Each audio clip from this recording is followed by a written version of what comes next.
Magandang araw mga kaibigan.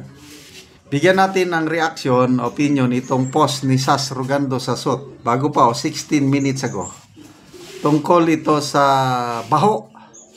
Lumabas na baho ng International Criminal Court na posibleng magpabilis pagkapanalo ni Tatay Digong natin. Namumuro ng pagkapanalo ni Tatay Digong sa pangyayaring ito. Isinare lang ni Sas Sasot ang post ni Hananya Naftali, breaking news tungkol sa prosecutor si Karim Khan. Nako, pangalawang sexual misconduct case niya ito. Ngayon, naka-on leave ata pa siya dahil sa sexual misconduct. Ito, pangalawa. Okay, breaking. The International Criminal Court top prosecutor Karim Khan is facing a second sexual misconduct complaint. He allegedly rushed to issue arrest warrants for war crimes against Israel Prime Minister Netanyahu and Israel's Defense Minister Gallant to distract from his misconduct. Ayan. So, anong credibility ninyo? Mag-prosecute kayo, mag-prosecute ka, akala mo malinis ka, you're a man of justice, ikaw ang inaakusahan. Dalawa na. Ito ang caption. Second woman accuses ICC Chief Prosecutor Karim Khan of sexual misconduct. Lalong masisira ang credibility ng ICC nito.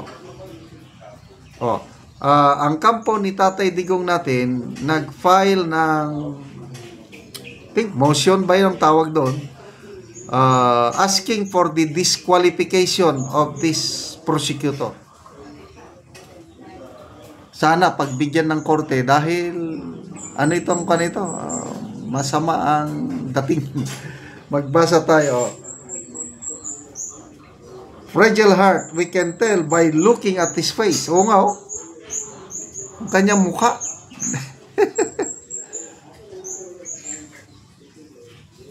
Fads Monton, diba, don't judge a book by its cover, pero sa photo na ito, mukhang ganon nga ang ginagawa. Mukha pa lang, wala na. Dale Claveria is spec versus plank. Anong sabi ng Panginoon? Huwag mong pagsabihan yung kapatid mo to remove the spec kinisay when you yourself meron kang mas malaki. So they are pointing and accusing finger sa ating Tatay Digong. Ikaw, masama kang tao, crimes against humanity, ginaganon. Inakusahan niya. Siya naman pala ang ano ba yan? Anyway, ito, ICC is a joke. Sabi ni Cheese Bong. Jeffrey Fernandez International, masama. Masamang pangalan. Good job, Sasot. Nako. Ang sasama ang mga comments tungkol sa ICC. Okay, ipagdasal po natin mga kaibigan. Malapit na po ang September 23 na confirmation of hearing. Expected bago ito, September 23, baka desisyonan na ng mga judges yung petition for interim release. Ako, very hopeful ako na mapagbigyan ang release. Bakit? Kasi nga, matanda na siya, may sakit. Nangyari na, may presidente ata ng Serbia, Milosevic, nakalimutan ko basta, Serbian leader, namatay sa loob ng kulungan. Nako, nagkaroon ng gulo. So, malaking bagay yon na kasi nga 80 plus, mag-81 na. So, for health consideration, plus, yun na nga, yung redacted country kung saan siya pupunta, yun na lang ang issue dahil pumayag na ang prosecution na bigyan siya ng interim release basta doon siya pupunta sa bansa na gusto ng prosecution.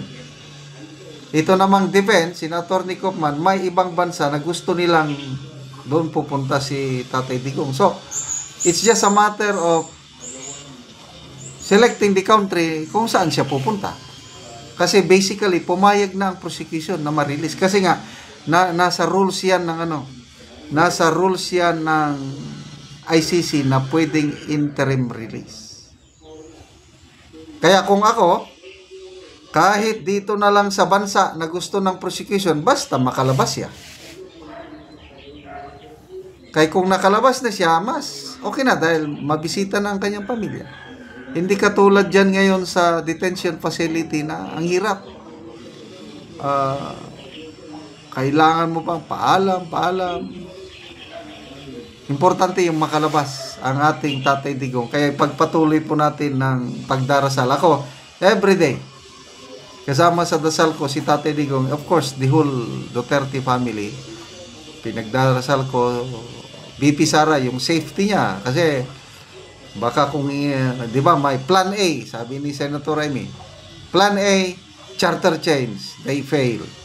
Plan B, impeachment, they failed. Plan C, ombudsman, sampan ng kaso at ipakulong si BP Sara before 2027, baka mag-failure. Plan D, gurgur. Kasi gusto nila talagang maalis sa equation sa politika. Kaya pagdasal po natin yung safety ng ating Vice Pangulo. It's just a matter of time bago siya magpresidente sa 2028. May survey, nabasa kong post ni Teo Moreno, survey, I think Tangerine. Ang pwede lang daw may pag-asang makalaban ni BP Sara sa 2028 si Mayor Vico Soto. Basyado pa siyang bata. Hindi pa siya qualified. So, sino makakalaban niya? Kahit sino na dyan. Mayor Lenny, wala. Talagang, nakaano na yan. It's just a matter of time. Magpre-presidente ang ating BP Inday Sara. At pagdasal natin na by that time, makabalik ng ating Tatay Digong para masaksiyan niya ang pag-upo ni BP Sara sa Malacanang. Okay, salamat mga kaibigan sa inyong pagsubaybay sa ating channel. Kakatulong kayo ng malaki sa tribong Talandig ng Bukidnon dahil ang income natin sa channel na ito pantulong sa tribo. Namimigay tayo ng livelihood assistance, nagpapatanim ng saging lakatan at Arabica coffee. Panoorin nyo ang video na ito. Anak ko sa kapian nga tanom ni Miko, so karon ako siyang bisitahon. Mayong buntag diha. Buntag. Mag-abono siya sa iyang kape. So tulo ka bangag na kay duha naman siya kabulan. Kabulanan akong duha ka kutsara. Kutsara. So muna ni ang itsura sa kape ni Miko nga isa pa kabulan Kadua pa ni kabulan. Karon. Duha ni siya kabulan karon. Pizza 3 nindot gid kaayo ang iyang tubo. So nindot gid kaayo og tubo nga kape Duha na kabulan karong adlaw.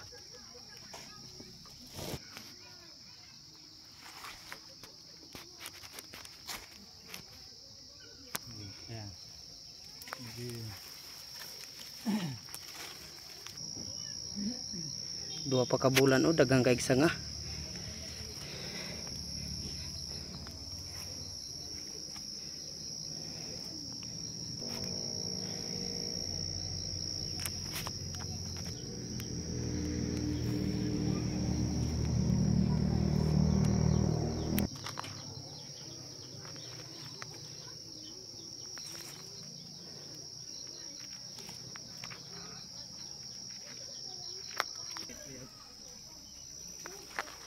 Nindot kaayo nga kape Human sa pag-abono, maga-spray na pod si Miko sa Silicron o Gromix. Dubuhan, tibuhan.